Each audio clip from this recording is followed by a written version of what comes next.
bastante exagerado até. Mas não sei, mas acho que agora começa a sentir-se que há finalmente alguma crispação, não é? Porque com o facto de estar toda a gente à espera que os números diminuíssem para zero, se calhar, ou próximo disso, e como isso não aconteceu, começa a haver aqui alguma impaciência e começa finalmente alguma crispação, mas não, mas temos tido um clima de muita paz política, na verdade. É por aqui. Verdade, e um grande consenso.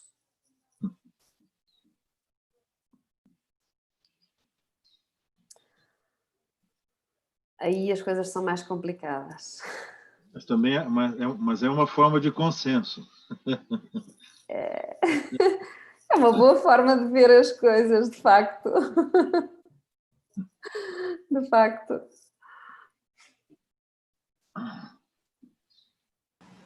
Eu que tive um problema.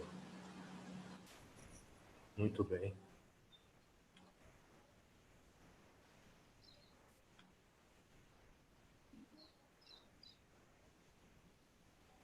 Bom dia, Brasil. Boa tarde, Portugal. Tive um pequeníssimo problema de conexão, me atrasei aqui alguns segundos. Obrigado a todos. Sejam todos bem-vindos, né? Agradecemos já antecipadamente a participação de todos. Covid-19, vivências na pandemia, Brasil e Portugal. É um tema numa sequência de webinar realizado em parceria com várias organizações. Destaco aqui a Organização Nacional de Acreditação, a ONA, Federação Brasileira de Administradores Hospitalares, a FBH, Associação Portuguesa de Administradores Hospitalares, a APAR, e GPS, Health Branding and Business. Queremos especialmente também agradecer o patrocínio da Imparte Saúde. Esse é o nosso 6º debate, né? E teremos mais um na próxima semana, exatamente do desconfinamento, umas questões importantes também na área da saúde. Mas esse é o nosso 6º debate, sempre às terças-feiras, 12 horas do Brasil e 16 horas de Portugal.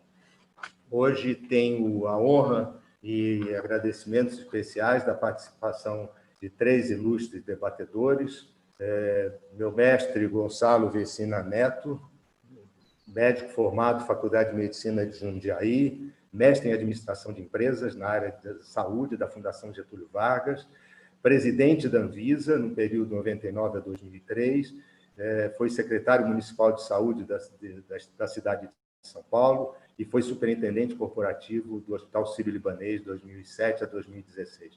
Gonçalo, muito bem-vindo, obrigado aí pela sua participação e não vamos botar perguntas com surpresas, isso eu não posso prometer, ok?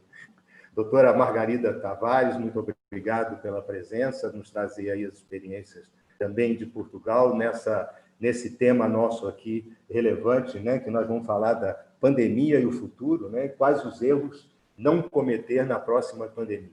Okay? A doutora Margarida é licenciada em Medicina pela Faculdade de Medicina da Universidade do Porto, é assistente graduada de Infecciologia e coordenadora da Unidade de Doenças Infecciosas Emergência do Centro Hospitalar Universitário São João. Muito obrigado, Margarida, pela sua presença aqui também. Agradeço mais uma vez a sua disponibilidade em estar conosco. Doutor Francisco Roberto Balestrin de Andrade, também agradeço antecipadamente a sua participação aqui. Presidente do Conselho de Administração do SEBEX, o Colégio Brasileiro de Executivos da Saúde, desde 2015. Presidente do SINDOSP, Sindicato de Hospitais de São Paulo, na gestão atual. Graduado em Medicina, residência médica em Administração em Saúde no Hospital das Clínicas da Faculdade de Medicina da USP. Especialista em Saúde Pública, da Saúde Pública, pela Faculdade de Saúde Pública também da USP. Senhores, cumpridas as formalidades iniciais, agradeço aqui antecipadamente a todos os participantes. Estão disponíveis as questões de perguntas pelo próprio site do YouTube da ONA. Essas perguntas serão dirigidas aqui. Vamos conduzir essas perguntas, essas questões aqui com todos os debatedores. É um tema para a gente relevante, principalmente porque os desencontros de informações, os desconhecimentos, e como engenheiro me arrisco a falar um pouco aqui das informações que a gente trabalha e essa forma geral da condução da pandemia, das informações de uma forma geral. Então, as questões eu acho que o aprendizado de todos nos leva a questões fundamentais da informação, né? Então, esse tema, e agradeço aí pela colocação desse tema, e já vou, não me alongando aqui, passar a palavra para o mestre Gonçalo, para exatamente desenvolver. Gonçalo, o que nós erramos e quais os erros que nós não devemos cometer na próxima pandemia, ou até na sequência dessa, né? Porque entendemos que também não acabamos com ela, né? Em nenhum, acho que no planeta, né? Então, eu pediria aí que se você pudesse desenvolver um tema e nos desse um pouco de luz aí nesse caminho. Bom, boa tarde a todos e a todas. É um prazer estar aqui com o Salim, com a doutora Margarida, o Francisco Balestrin. Queria cumprimentar também as instituições que estão promovendo este evento. Acho que a reflexão é fundamental. E este é o primeiro erro a não cometer, né? Temos que ser mais humildes com o que não conhecemos. Temos que admitir a nossa incapacidade de compreender esses eventos que, de repente, acontecem, né? A velocidade com a qual esta doença se espalhou pelo mundo nos pegou todos de surpresa. Uma das perguntas mais recorrentes que eu recebo é: o que nós não fizemos que nós deveríamos ter feito? Eu digo que eu não sou capaz de responder essa pergunta. Eu acho que o que nós fizemos foi o que nós podíamos ter feito. Mesmo olhando de hoje para trás, eu não consigo identificar muita coisa que pudesse ser feita. Porque, estando lá, com o nível de conhecimento que tínhamos, não dava para ter ido muito mais à frente. Acho que o máximo que dá para dizer é que tínhamos ter sido mais humildes e tentar perceber a complexidade dessa realidade. Então, a primeira coisa a fazer é aprender. Na próxima, temos que ter mais humildade para conseguir aprender e, principalmente, informar. Acho que a população tem que ser melhor informada. Nós informamos pouco e informamos de forma inadequada a população. Houve muita contra-informação. Grande parte da contra-informação veio de nossos governantes. Tem um presidente que fala que isso é uma gripezinha, tem um presidente que não usa máscara em público, tem um presidente que troca ministros de 2 em 2 dias. Isso é uma coisa que nós temos que aprender que nós não podemos fazer. Liderança em uma crise é fundamental, e nós perdemos a capacidade de fazer a liderança. Com uma doença que se dissemina através de contato, isolamento e distanciamento social são fundamentais. Nós não fomos capazes de realizar um bom esquema de isolamento social no Brasil.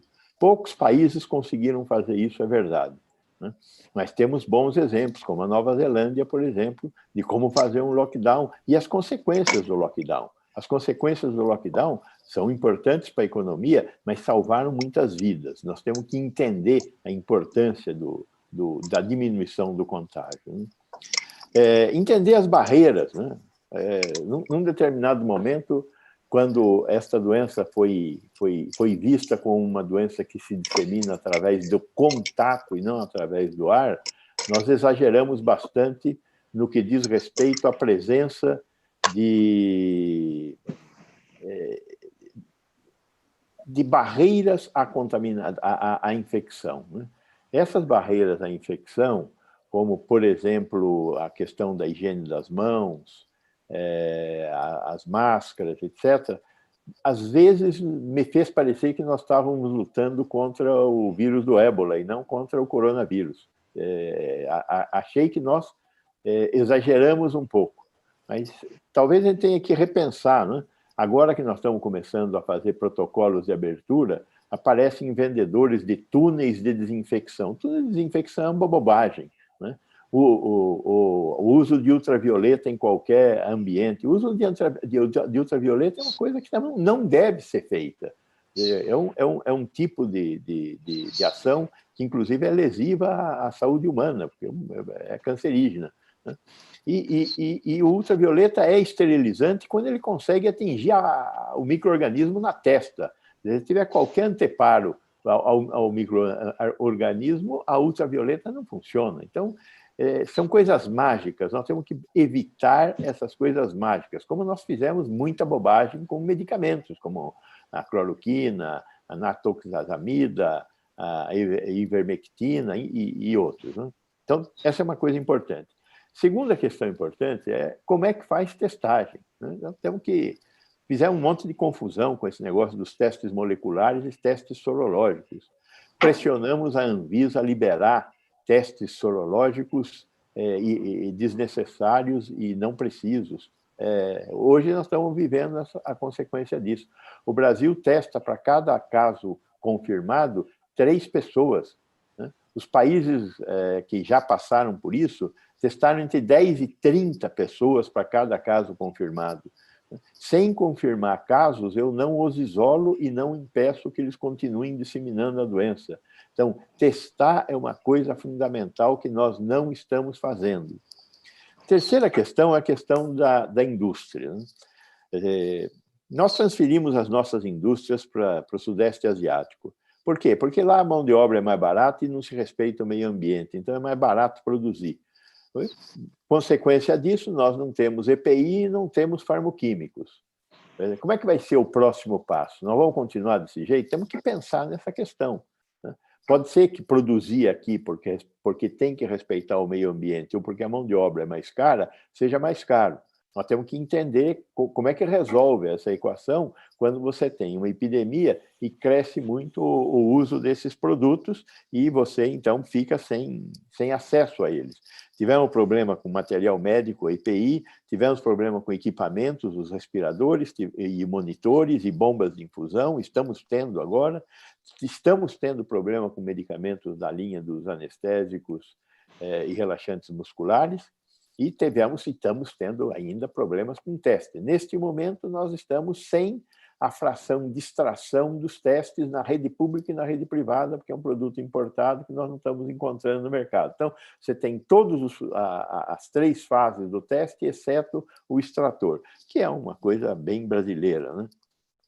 Então, como é que vamos fazer? Como é que se redireciona a capacidade produtiva da indústria de tecelagem para produzir máscara, da indústria que produz tecido não tecido, que é uma indústria, um sub-ramo do petróleo, a metalmecânica e eletrônica para respiradores, monitores, etc. Temos que repensar essa questão. Sem Estado não se repensa essa questão. A capacidade de indução e de compra é do Estado, então tem que ter Estado nessa equação. Formação de pessoal especializado.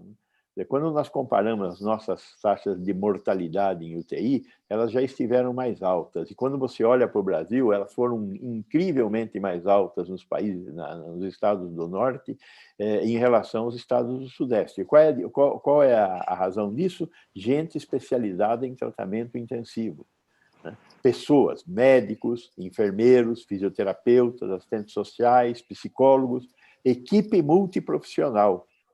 Então, precisamos revisitar essa questão. A relação de leitos de UTI também é uma relação importante. Nós temos que revisitar isso no Brasil. Então, nós começamos essa crise com 7 leitos por 100 mil habitantes.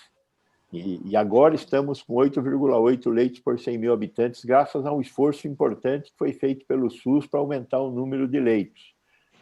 Então, teve uma consequência. Só que o único país que não sofreu gravemente com essa crise foi a Alemanha. Tem 30 leitos por 100 mil habitantes. A Itália, com 12 leitos por 100 mil habitantes, a Espanha, com 8 leitos por 100 mil habitantes, sofreram. Então, nossa relação leitos de UTI para o tipo de carga de doença que nós temos, cardiovascular, câncer, etc., é inadequado. Nós estamos com 1/3 do número de leitos de UTI que nós deveríamos ter. Esta é uma questão a ser visitada de imediato. É óbvio que nós não vamos corrigir isso agora, mas temos que fazer um plano para, em 10 anos, corrigir isso. A outra questão, o uso intensivo da tecnologia. Diminuir barreiras corporativas à utilização da telemedicina, como nós temos aqui no Brasil com o Conselho Federal de Medicina. A telemedicina é um avanço importante do nosso tempo, é um avanço importante do nosso tempo. Nós temos que permitir que a telemedicina seja intensivamente utilizada. Temos que melhorar nossa capacidade de integrar o setor público com o setor privado. Não podemos esquecer que 25% da rede brasileira é uma rede privada e com alta capacidade e competência. Metade dos leitos de UTI no Brasil estão na rede privada, que esta sim tem 35 leitos por 100 mil habitantes no Brasil. E a outra metade dos leitos são leitos públicos, é mais ou menos 15 mil leitos em cada uma das duas redes. E essas não se conversam. Então, este é um problema grave. Nós temos que ganhar escalas econômicas, aumentar a eficiência dos dois sistemas, melhorando essa integração. Temos que rever a questão das UTIs, temos que rever a questão da atenção primária à saúde, tanto no setor público quanto no setor privado. Ter protocolos de atendimento que levem em conta essa questão, particularmente da oxigenação. Temos paciente morrendo em casa porque nós não estamos tendo agilidade para atender esses pacientes na atenção primária. A clínica é soberana e tem que ser exercida através da telemedicina. Temos que usar mais equipamentos, oximetria na atenção básica, auscultadores eletrônicos na atenção básica, que tem que ter acesso adequado à EPI e melhorar a regulação para que a atenção primária dê acesso a casos que precisam da atenção secundária e terciária. E, finalmente, temos que montar regiões de saúde. Não dá mais para trabalhar com o espaço restrito da geografia jurídica dos municípios e dos estados. Nós temos que obedecer à geografia jurídica, mas montar uma nova regionalização dirigida pela demografia, dirigida para manchas populacionais. Isso é uma tarefa urgente do Brasil. E os legados. Os legados são esse monte de conhecimento, mas o principal legado que eu acho que fica para o Brasil, e acho que também para boa parte da Europa, é da importância da existência de sistemas de saúde de acesso universal e equitativo. Nós temos que fortalecer esse componente da construção da civilização dos nossos países, dando força aos nossos sistemas de saúde. Bom, para começar, desculpa, me estendi um pouco demais, Salim. Não, perfeito, estamos dentro aí, a gente tem uma série de perguntas, mas eu vou agora pedir à Margarida, doutora Margarida, que também coloque aí a visão de Portugal, o que aconteceu, né? Quais foram os erros, ou quais são os erros que não devemos cometer na pandemia, né? Que ainda existe, né? Na próxima ou nesta pandemia ainda. Obrigado mais uma vez, doutora Margarida, por favor. Muito obrigada. Permitam-me que agradeça o convite à Associação Portuguesa de Administradores Hospitalares e dizer-vos que é um gosto muito grande estar aqui a partilhar este pequeno momento convosco. E, desde já, a minha humildade perante este tema difícil, porque, como já foi aqui dito pelo meu antecessor, não é fácil, porque é muito difícil. Quer dizer, é muito fácil criticar, mas, na verdade, nós sabemos que era muito difícil o desafio, era muito difícil fazermos tudo certo com um desafio destes, mas, na verdade, começando por um pequeno balanço daquilo que se passou em Portugal e aqui no meu hospital, eu tenho o privilégio de trabalhar num país da Europa com um sistema nacional de saúde muito melhor do que aquilo que se julgava, e eu sempre fui uma enorme defensora de um sistema nacional equitativo, com acesso universal, e é nesse sítio que eu quero trabalhar e que eu quero continuar a trabalhar, e que demonstrou nesta pandemia a importância imensa que ele tinha e o quão insubstituível é. O meu hospital é um hospital de referência, dos 2 hospitais de referência portugueses para as doenças emergentes, de uma forma geral, e para esta situação em particular não foi diferente e, portanto, nós começamos aqui no meu hospital, começamos verdadeiramente a preparar-nos mal. O alerta da Organização Mundial de Saúde soou. No entanto, é preciso que se diga que se calhar em muito poucos lugares em Portugal se acreditou verdadeiramente que as coisas iam ter esta magnitude. Mesmo já há muito tempo decorrido, mesmo já há muitos casos ocorridos e com aquilo que se estava a passar na Ásia, eu creio que na Europa, e em particular em Portugal, e as autoridades de saúde portuguesas não acreditavam verdadeiramente que isto ia ter esta magnitude. Eu, pelo meu lado, achei sempre que era possível e, aliás, como sempre gostei e me dediquei a esta área das doenças emergentes, para mim era uma inevitabilidade que elas viessem, fosse nesta forma, fosse noutra, e portanto acho que um erro a não cometer é achar que se calhar nunca vai ser bem assim e que isto é só nos outros. Nós portugueses achamos muito que é sempre os outros, é que isto vai acontecer com os outros, não é connosco. E portanto aconteceu mesmo e poderíamos estar muito melhor preparados a nível nacional. Nós teríamos até bases para ter desenvolvido bons planos de contingência.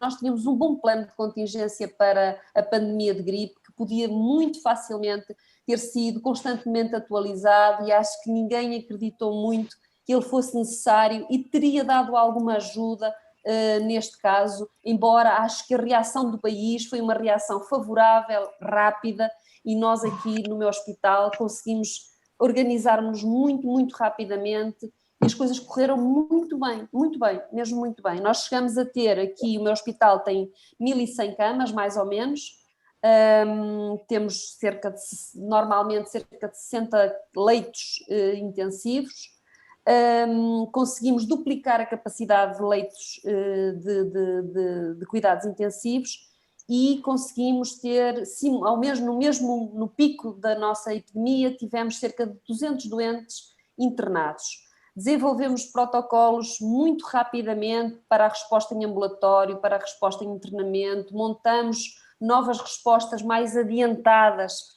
em termos de serviço de urgência, nomeadamente com soluções inovadoras, com uma tenda, enfim, que foi muito usada em muitos locais e que resultou muito bem, permitiu atender com muita dignidade muita gente ao mesmo tempo e, portanto, na verdade, o balanço é muito favorável, mas muitos erros foram cometidos e que eu gostaria que não fossem. A primeira, além da impreparação, que é um facto, e eu acho que poderíamos estar mais bem preparados, apesar de tudo, acho que o principal erro foi o não aproveitarmos o avanço e não aproveitarmos os conhecimentos que, apesar de tudo, já eram sólidos. Havia um conhecimento muito sólido, que era talvez dos poucos que já era inquestionável, que era o risco associado à idade. E nós não aproveitamos devidamente esse conhecimento e não protegemos os nossos idosos. Se nós tivéssemos conseguido fazê-lo, e não era impossível, e temos que o conseguir na próxima onda, nomeadamente, que poderá haver, e aqui nós tivemos taxas de letalidade que eu considero até muito favoráveis. Por exemplo, a nossa letalidade hospitalar foi cerca de 20%, mas dos doentes internados, mas no cômputo geral, ou seja, nos 2.100 doentes mais ou menos que seguimos, temos uma taxa de letalidade de cerca de 5%, o que compara muito bem com a maior parte dos países europeus, e quando eu falo desta taxa de letalidade é considerando todos os doentes que tinham Covid, não morreram necessariamente de Covid, a maior parte deles não morreu por causa da Covid, mas tinham Covid. E, portanto, considero que é um número muito, muito bom, mas poderia ter sido muito menor, porque a grande maioria destes doentes que morreram aqui no meu hospital e que morreram em Portugal foram doentes que estavam em instituições, doentes idosos que estavam em instituições. Esta foi a grande massa de doentes que foi afetada e nós sabíamos disso e devíamos ter sido capazes de proteger melhor os nossos idosos. Portanto, esse para mim é um dos principais erros. Muitos outros foram aqui falados.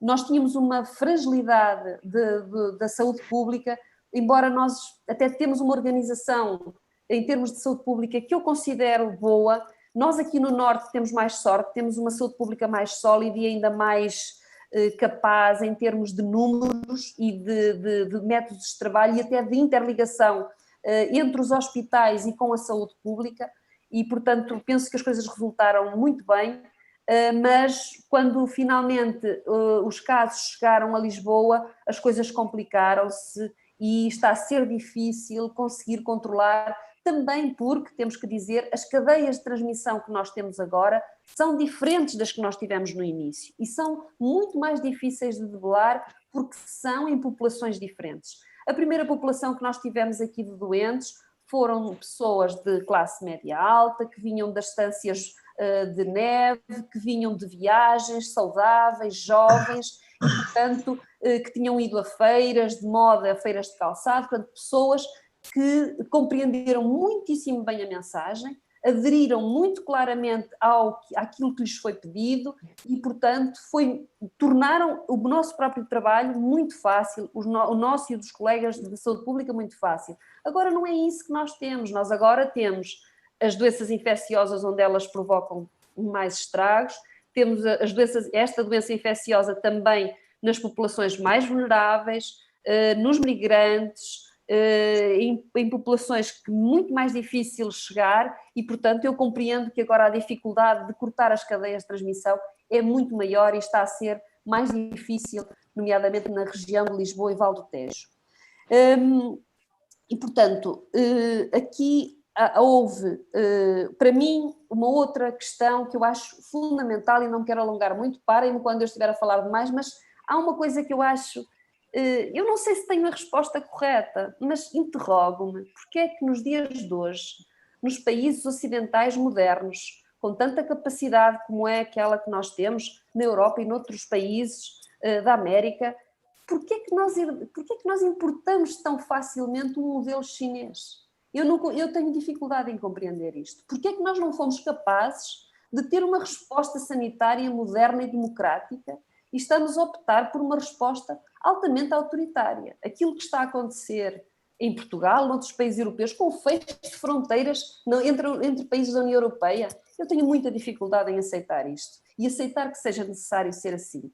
Eu, como profissional de saúde, entendo que estou aqui para dar uma resposta sanitária e que sim, eu posso pedir aos meus concidadãos, eu posso pedir-lhes muitos esforços, eu posso pedir-lhes que não fumem, eu posso pedir-lhes que não comam determinadas coisas, eu posso pedir-lhes que não se exponham de determinada forma, mas eu não posso pedir a uma sociedade que pare e que empobreça um país, e é isso que está a acontecer aqui.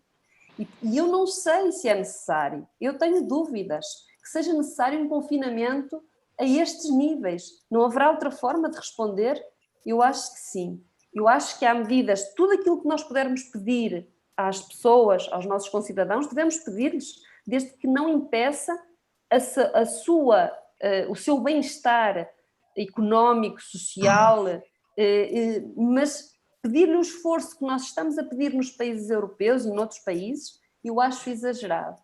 E para mim esse é o principal desafio, é encontrarmos formas modernas, formas adequadas de não paralisar uma sociedade e de não empobrecer um país, como provavelmente vai ser o caso de Portugal. Nós tínhamos tido uma recuperação de uma crise muito grave, que assolou toda a sociedade e que os serviços de saúde não foram poupados também, e estávamos a recuperar finalmente, a sair, e agora vamos entrar novamente numa crise profunda, com desemprego, com pobreza, com o turismo, que era uma das nossas principais fontes de receita, que vai ser obviamente prejudicado, e portanto para mim isso é um erro. Muito rapidamente, já foram aqui faladas 2 ou 3 coisas, mas muito importantes, a questão de como nós fomos atrás de soluções medicamentosas fáceis. Eu às vezes fico também estupefacta. Como é que aceitamos tão rapidamente, quando sabíamos que conseguíamos ter medidas de suporte para estes doentes, como é que nós fomos atrás de tantas eventuais soluções ainda sem prova? todas as soluções que nos foram apresentadas eram soluções muito frágeis e mesmo em países europeus que têm regulamentação muito, muito rigorosa em termos de uso de medicamentos sem ensaios clínicos comprovados, nós fomos muito atrás, com muita facilidade dessas soluções e achamos que havia soluções fáceis que não se confirmaram. Portanto, para mim, penso que não tenho muito mais tempo.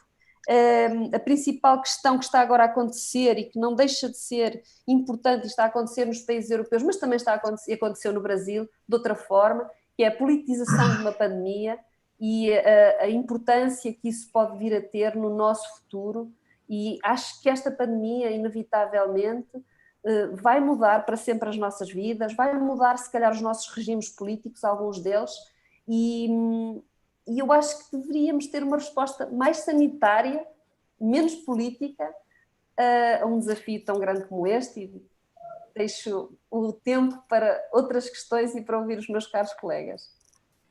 Margarida, muito obrigado. Eu acho que um balanço bastante importante, complementando aí as nossas questões. Vou deixar uma questão para a senhora responder em seguida também, que foi uma das atuações do sistema público, e aí uma questão de informação até pessoal, o sistema público de saúde de Portugal ter aberto imediatamente para receber os imigrantes ou pessoas que estavam, vamos dizer, sem um atendimento global. Acho que isso talvez tenha sido, mas vou deixar essa questão para que a senhora coloque logo em seguida. Grande mestre Balestrin, obrigado mais uma vez pela sua presença aqui.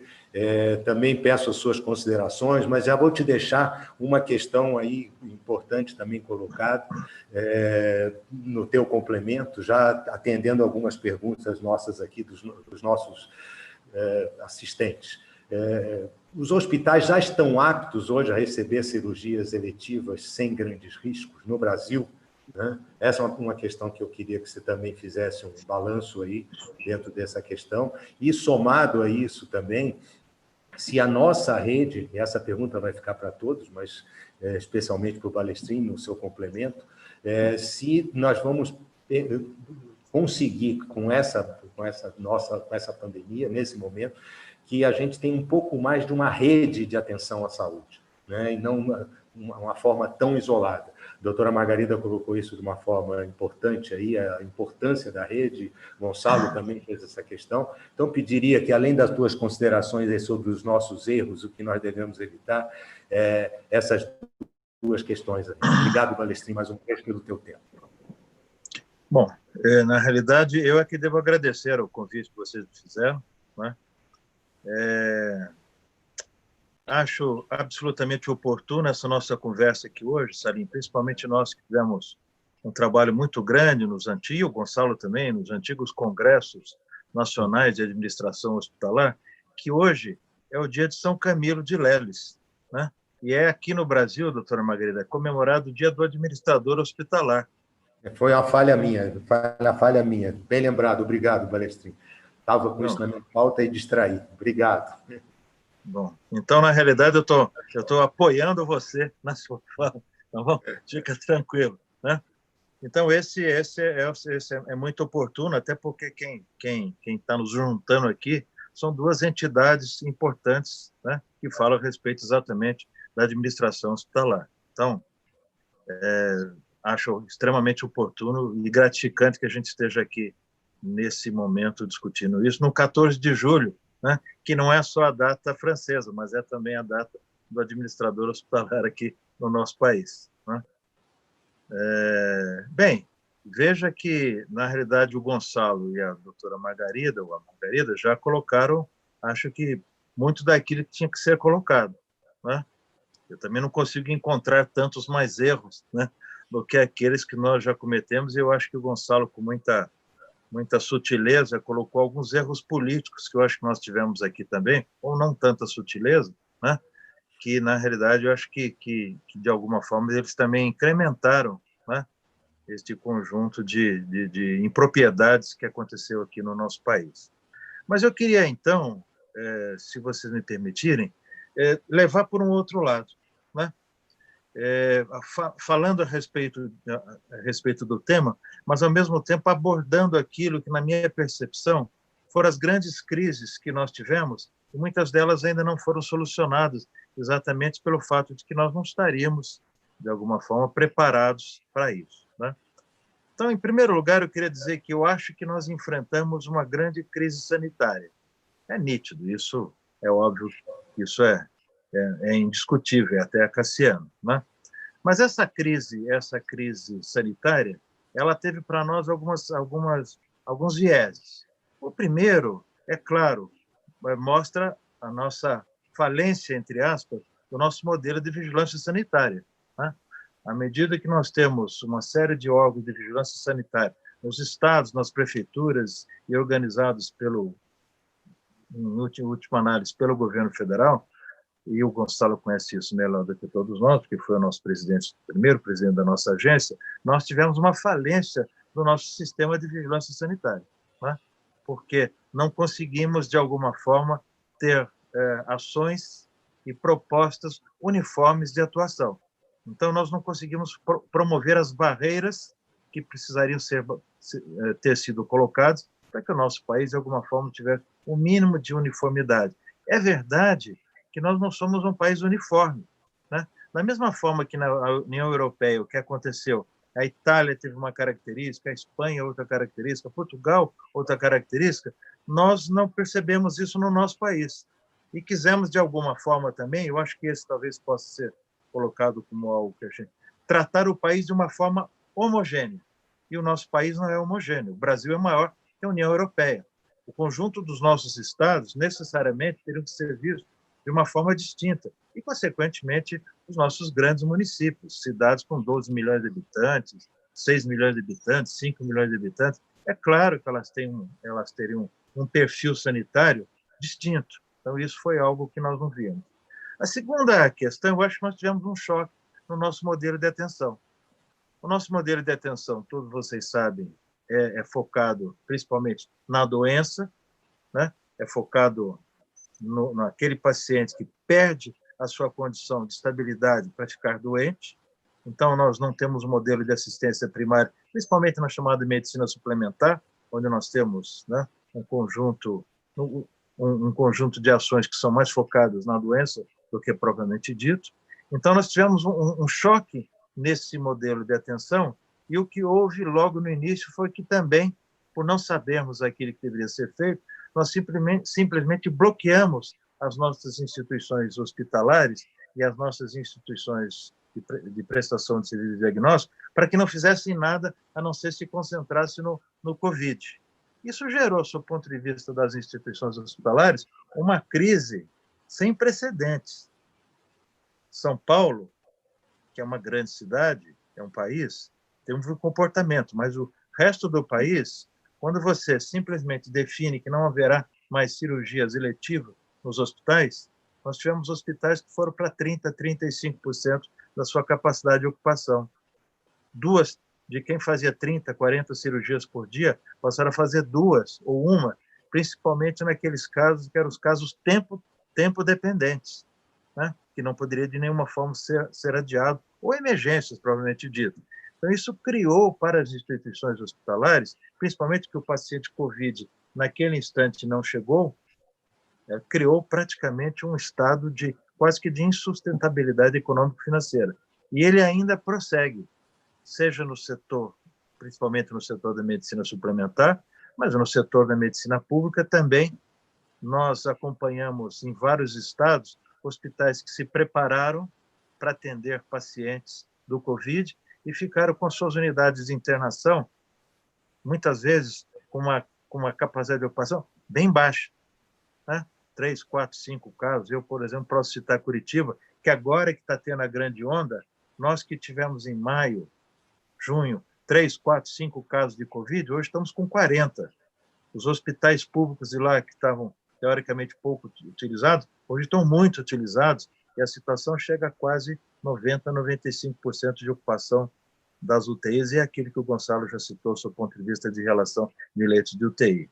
Isso gerou um outro choque, ainda dentro dessa percepção de crise sanitária. O choque de que nós não sabíamos o que fazer com aqueles pacientes, principalmente que tinham as chamadas patologias crônicas, que nós não sabíamos o que fazer com eles. e nem eles, e nem os médicos. Então, esses pacientes muitas vezes ficaram em casa, claro, por medo de ir nas instituições hospitalares para não serem contaminados pelo Covid, e muitos tratamentos de oncologia, cardiologia, neurologia, que estavam em acompanhamento, deixaram de ser feitos.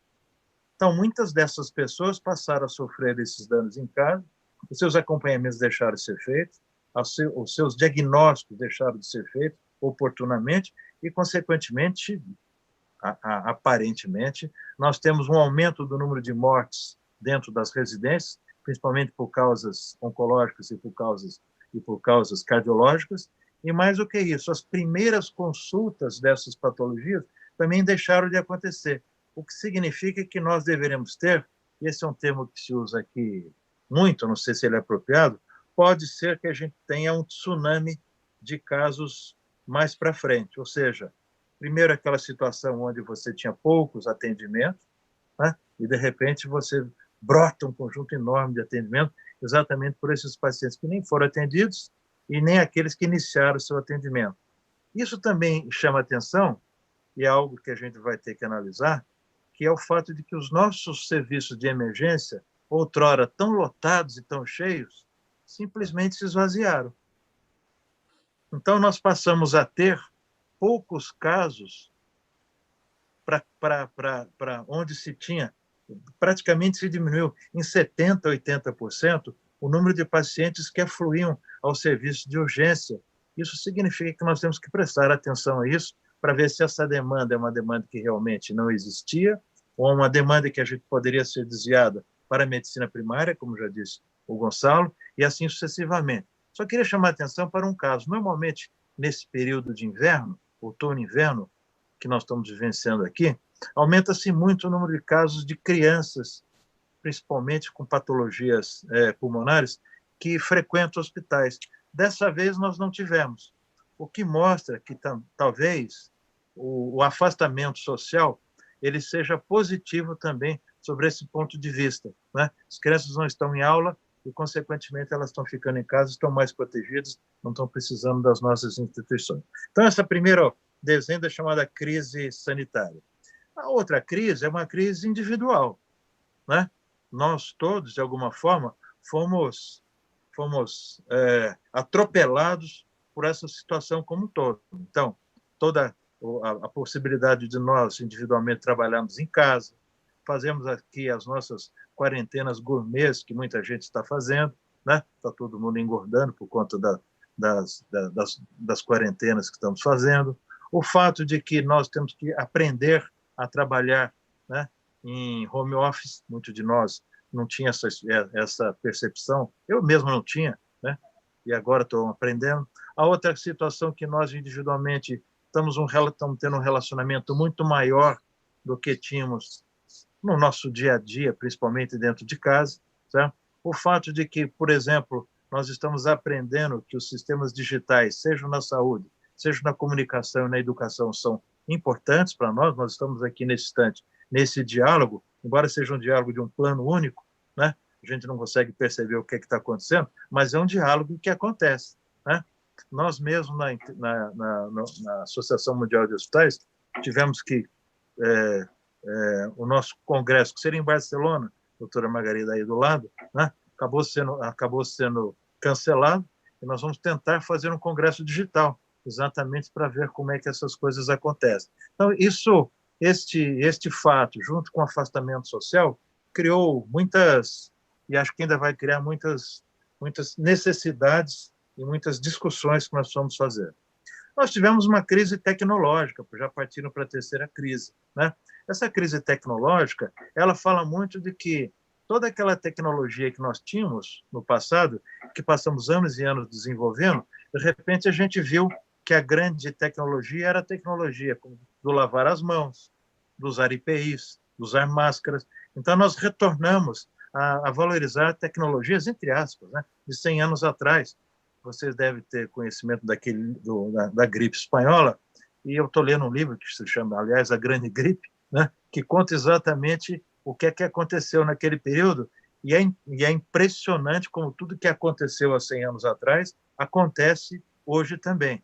as discussões políticas, a utilização de máscaras, a lavagem de mãos, o desenvolvimento de grandes pesquisadores, o conflito medicamentoso que existia nas formas de tratamento, cada um propondo uma forma de tratamento. É óbvio que naquela época nós não tínhamos essa profusão de drogas e de medicamentos que temos hoje. Não tínhamos, felizmente não tínhamos cloroquina naquela época, mas existia uma série. Aliás, já tinha, o pessoal já mandava tomar, né, na água cloroquinada, mas não foi utilizada para. Então, esses aspectos todos são aspectos que batem nessa crise medicamentosa. É verdade que em 1918, quando nós tivemos a nossa pandemia, né, da chamada gripe espanhola, que, aliás, eu descobri que também, para vocês saberem, a gripe espanhola nunca foi espanhola. Ela nasceu nos Estados Unidos da América, em Kansas City, né, exatamente num desses barracões que se chamava do Exército Americano. Então, até isso conseguiram levar para a Espanha, e a Espanha que ficou com a fama de ter tido essa gripe. E mais do que isso, no Brasil, naquela época, o presidente da época morreu também de gripe espanhola, né? Então, a gente também precisa se preocupar e observar essa situação, né?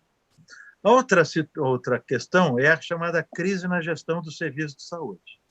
A crise na gestão do serviço de saúde, eu vou ser mais rápido a partir de agora, ela, primeiro, uma crise gerencial.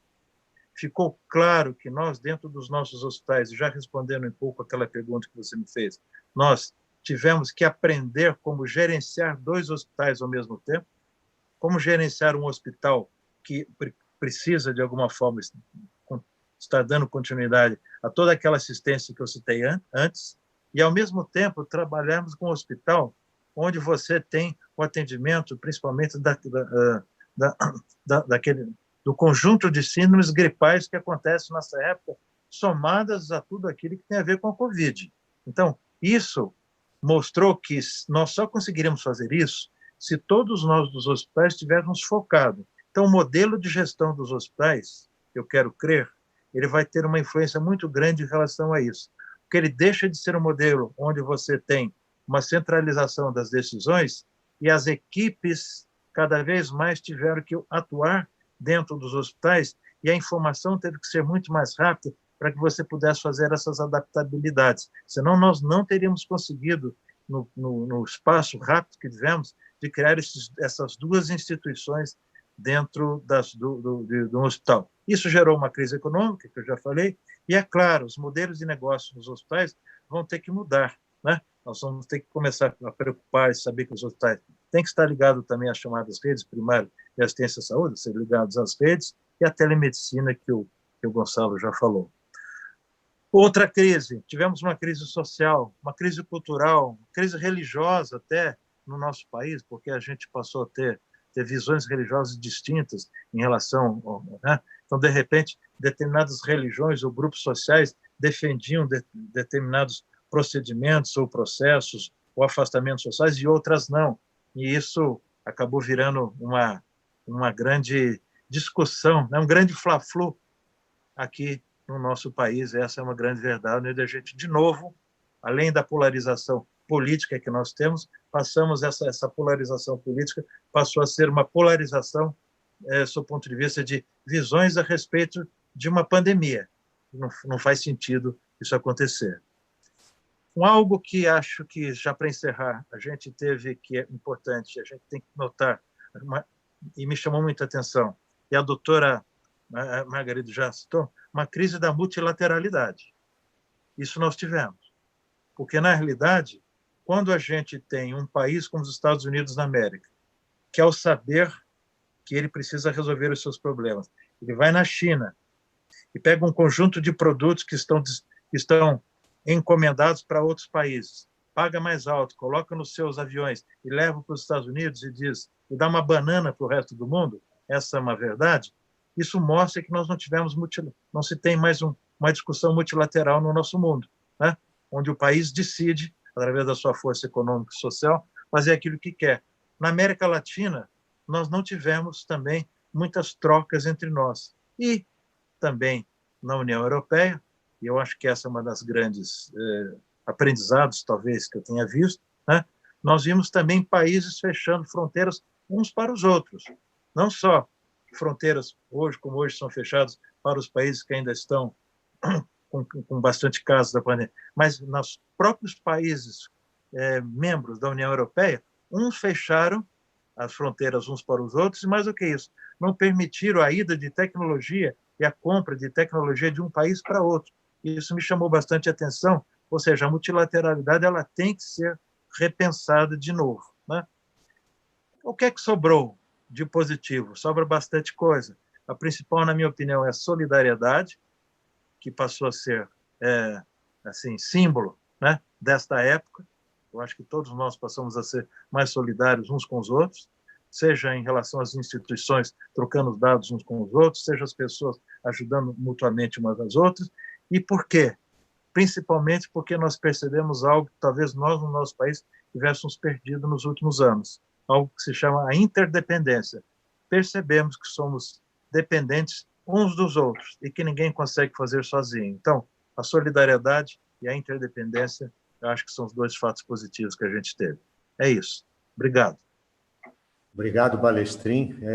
No fundo, a gente, nesse primeiro balanço, e infelizmente o nosso balanço também come o tempo, mas é uma massagem, eu pelo menos me sinto dessa forma, uma massagem na formação de balanço, de análise. Eu acho que você também já respondeu duas questões importantes aí, né? Como sensibilizar a sociedade do que o cuidar de si também é cuidar da coletividade. Essa questão da solidariedade começa a aparecer, obviamente nós temos muito que fazer sobre isso, e todas essas questões das divergências políticas acontecidas, eu acho que tem todo impacto, mas, de uma certa forma, a sensibilidade da solidariedade, nós vivemos isso aqui em algumas, vamos dizer, algumas favelas, nossa comunidade, quando a gente vai falar, algumas soluções que foram implantadas, porque, em alguns casos, isolamento absolutamente impossível de acontecer. Eu quero deixar aqui, primeiro agradecer demais, mas nós vamos fazer ainda um balanço final rápido aqui de algumas questões que fossem, vamos dizer, telegráficos, né? Nas respostas, no que a gente puder ser possível aí na questão. Agradeço o Balestrin já ter respondido algumas dessas questões, mas eu deixaria uma pergunta aqui para o Gonçalo, para a Margarida também, neste primeiro momento. E aí, como engenheiro também, o nosso interesse, né? Nós sempre escutamos e vivemos isso, que com a preocupação de isolamento de ar-condicionado em hospitais, etc., mas que mais de 60% das contaminações, vamos chamar assim, eram de procedimentos. E a gente está vivendo isso aqui agora com um procedimento que a gente traz para cada um de nós, lavar a mão,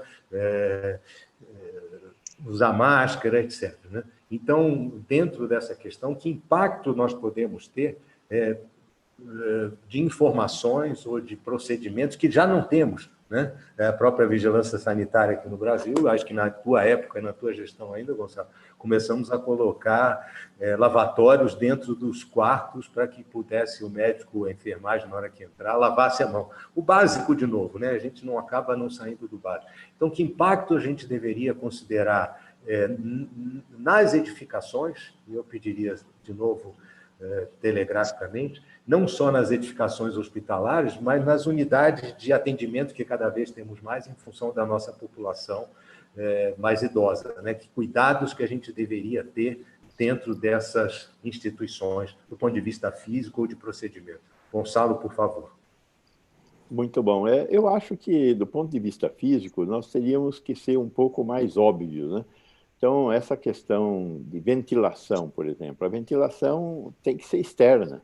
Nós temos que ter mais capacidade do edifício se proteger do tempo, e não o contrário, né? Que a gente acaba gerando bunkers. Nós temos que abrir o edifício para o ambiente, só que nós temos que melhorar as condições de funcionamento desse ambiente. Então, não adianta querer pôr ar-condicionado em tudo quanto é lugar e centralizar os sistemas. Aí você cria um outro problema que não vai ter solução, né? E isso tem um custo muito elevado. Eu acho que essa coisa das soluções mágicas, nós temos que fugir das soluções mágicas. Essa é a regra, né? Temos que aprender um pouco mais, tem muita coisa que nós não sabemos, né, dessa epidemia, né? a doutora Margarida fala lá da experiência, importar a experiência chinesa. Eu acho que a experiência chinesa pode ser tão desastrosa quanto a experiência sueca, né? Só que nós não sabemos qual é melhor, se é chinesa ou se é sueca. Nós temos que aprender sobre isso. Só que no meio da pandemia não dá para aprender, né? Então eu acho que, usando o velho axioma da medicina, primo non nocere, acho que o isolamento social se impõe na medida em que primo non nocere, não? Mas são coisas a aprender. Temos que ter a humildade agora de investigar como é que é esse negócio da imunidade coletiva. Como é que é a imunidade tecidual, né? Mas, para isso, vamos ter que mexer nos nossos sistemas de vigilância epidemiológica. O acompanhamento de como as doenças ocorrem, nós vamos ter que recuperar e tentar diminuir um pouco a presença dessas instituições militares que tomaram conta dos sistemas de vigilância epidemiológica no mundo e tentar fazer com que elas comecem a pensar mais em saúde e menos em armas biológicas, né? Boa parte dessas agências no mundo inteiro são pasto dos militares, né? Temos que aprender a fazer isso para a saúde pública através da construção de um novo sistema de vigilância epidemiológica que acompanhe o aparecimento dessas novas ameaças por causa da nossa ação no meio ambiente. Este vai ser o grande desafio que nós vamos viver a partir de amanhã, quando termina esta crise. Obrigado, Gonçalo. Doutora Margarida, na mesma linha, né, de impacto nas edificações, e até pegando o gancho aí que o Gonçalo colocou, tem uma brincadeira que eu faço sempre, mas é uma realidade, no sentido de simplificar, e é exatamente nessa tua linha, Gonçalo, de simplificar as edificações de uma forma geral, né, usando a natureza como um bem a ser utilizado na medida do possível, obviamente, na medida do possível. Recuperar o lelé. Exatamente. Tem uma brincadeira que eu falo o seguinte: toda vez que você precisar usar uma bomba, né, na nossa língua portuguesa, você tem que lembrar o que significa a bomba, né? Então, bomba não tem que botar reserva e tal. Se a gente puder evitar a bomba ou os equipamentos de uma forma geral, nós vamos sempre buscar uma solução melhor, né? Mas, de qualquer forma, dentro da área específica dos idosos, a senhora teria alguma colocação a fazer, algum aprendizado nessa área, né, além dessas questões que o Gonçalo já colocou? Bom, o nosso hospital, o meu hospital, é um hospital que foi construído em 1959 e até aos anos 2000, 2004, 2005, praticamente não tinha tido nenhuma renovação. Era um hospital completamente arcaico e com áreas de internamento muito discutíveis e desde então as melhorias que foram feitas, no meu ponto de vista, foram benéficas e que têm a ver, sobretudo, com menor número de doentes por quarto, e mesmo assim nós somos um dos países com o menor número de quartos individuais nos hospitais públicos, sem dúvida, e sofremos as consequências disso, nomeadamente nas outras infecções que me preocupam também muito, nas infecções hospitalares. Nós temos menos de 5% das camas, dos leitos hospitalares em quartos individuais, o que é muito pouco mesmo. E eu aqui tenho que confessar que tenho um viés, não é? Eu sou infecciologista e preocupo-me realmente com algumas formas de transmissão e vivo num serviço que felizmente tem muito boas condições e que tem pressão negativa em todos os quartos e que tem portas especiais e, portanto, acho que uma das questões fundamentais é realmente, há muito poucos anos atrás, nós não tínhamos onde lavar éramos capazes de percorrer metros e metros e metros e metros deste hospital sem ter um local para desinfetar as mãos ou lavar as mãos, e, portanto, isso mudou e é muito importante e acho que é um ensinamento a ter. E, por outro lado, o espaço, nós no inverno, no pico do inverno e nas infecções respiratórias, por vezes temos que aumentar de tal forma o número de camas suplementares, o número de leitos suplementares, que temos menos de 10 centímetros de espaço entre camas. e isso também não é bom. E, portanto, aqui acho que é o espaço, locais para desinfecção é muito importante, mas eu penso que a maior fragilidade que mostrou esta pandemia nos locais onde estão internados, onde estão institucionalizados os nossos idosos, são muito mais do que isso. São a forma realmente como eles estão a ser cuidados, porque eles sofreram infecções de forma muito fácil. A disseminação dentro dos lares de idosos foi exagerada. Isso só nos pode mostrar que realmente as condições e as práticas que existem nesses locais em termos de controle de infecção não são de todo as adequadas. E, portanto, melhores práticas de controle de infecção, aquilo que nós sabemos todos os dias, os 5 momentos de lavar as mãos, só isto seria absolutamente fundamental e protegeria muito dos nossos idosos. Ok. Bom, muito obrigado, agradeço. A gente fica aqui sofrendo, né, com a nossa questão de horário, nós completamos o nosso horário. Aqui é motivo para que a gente pudesse ficar aqui uma tarde inteira e eu fico com o coração partido, tendo que encerrar e deixando de aprender muito mais aí com todos vocês e tenho certeza que acho que o nosso público também. Uma série de perguntas foram colocadas que nos inviabiliza aqui agora, né? Gonçalo, quer comentar alguma coisa? Não.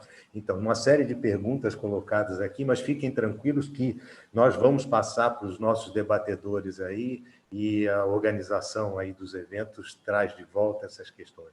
Eu queria ainda só pontuar, para a despedida final de vocês aí, pontuar algumas questões aí que ficam no ar para a gente, né? E se puderem, em 1 ou 2 minutos, né? Estouramos o nosso tempo, 1 ou 2 minutos, a gente falar um pouquinho sobre algumas informações que ainda... Nós começamos o nosso live falando da informação, do conhecimento ou da forma errada de divulgação. Acho que foi a primeira fala do Gonçalo sobre isso, o conflito, né, de informações mal conduzidas. Então, alguns exemplos que nós vivemos aqui, né, e algumas questões que vocês colocaram muito, as evidências médicas, as evidências veterinárias, né, porque as questões de zoonose aí, né, por menos que a gente saiba, tem um impacto muito grande aí na criação desses vírus, de uma forma geral, e as questões ambientais, né, tão discutida, tão complexa, mas que, de uma certa forma, a questão ambiental, de novo, vai voltar não só nas edificações, mas com os nossos cuidados, né? E, somado a tudo isso, ao grande volume de população, que aumenta também a nossa necessidade de consumo de proteína. Então, todo esse quadro, né, de que forma que a gente deveria, de uma forma, vamos dizer, holística, talvez, ou de organização, que focos que a gente poderia colocar no sentido de que as próximas pandemias sejam colocadas. Eu sei que a questão é abrangente, então eu só pediria que a gente pudesse sintetizar em tópicos aí, porque, infelizmente, gastamos o nosso tempo. Balestrin, se você puder começar com isso, eu te agradeceria. Eu vou tentar ser telegráfico, como você colocou, né? Por favor, desculpe. Não, tá certo. Eu acho que, em função disso tudo, eu acho que a gente tem que, pelo menos 3 coisas a gente tem que ver, né? Primeiro, a gente tem que ser ágil. Eu acho que a agilidade mostrou que aqueles que foram mais ágeis, né, tiveram maior oportunidade de acertar, ou, quando erraram, tiveram maior oportunidade de voltar. Então, a questão da agilidade é uma questão importante. Segundo, uma outra coisa que eu acho que faltou aqui para nós, né, nesse momento, eu acho que teve bastante lá em Portugal, é a questão da empatia. A empatia é uma coisa fundamental para que a gente possa suplantar questões e situações como essa. Eu vejo isso, né? E, por último, que é decorrência da solidariedade e da interdependência, é a colaboração, né? Cada vez mais a gente tem que perceber que nós temos que viver numa sociedade colaborativa e que a nova competição se chama colaboração. É isso aí. Obrigado. Doutora Margarida. Desculpem. Eu não vou tomar tempo, eu vou retomar, eu acho que foi aqui dito uma coisa muito importante, que eu acho que é a humildade. A humildade é muito... Humildade perante tudo isto, e a humildade traz-nos a capacidade de aprender muito. E inovação. Eu continuo a dizer que eu queria mais inovação nesta... Eu não queria usar métodos de há 400 anos. Eu queria formas mais democráticas e mais inovadoras de combater e de enfrentar esta e os próximos desafios que vão existir inevitavelmente. Portanto, temos que encontrar novas formas democráticas e sãs para combater estes flagelos que vamos enfrentar. Muito obrigado. Mestre Gonçalo. Olha, quando a gente olha para a experiência europeia tem um fator crítico que, pelas informações que eu disponho, 50% das mortes ocorridas na Europa ocorreram nas instituições de longa permanência de idosos. Nós temos um desafio muito grande para o futuro. O que nós vamos fazer com os velhos? Né? Talvez tenha alguma solução mais fácil do que colocá-los em asilos. Né? Ou então nós temos que repensar a forma de viver em sociedade e de envelhecer de maneira sadia. Né? Para resolver esse problema, eu acho que só tem uma solução: discutir com a sociedade. A sociedade tem que ser chamada para essa discussão. Como nós vamos fazer para viver mais e melhor? E temos que trazer essa discussão para hoje. Né? E a sociedade tem que se colocar. Democraticamente, a sociedade tem que se colocar. Fora da democracia, não tem hipótese para a gente conseguir resolver um problema tão complexo como esse. É isso, Salim. Estou tomando conta do meu futuro. Nosso, né?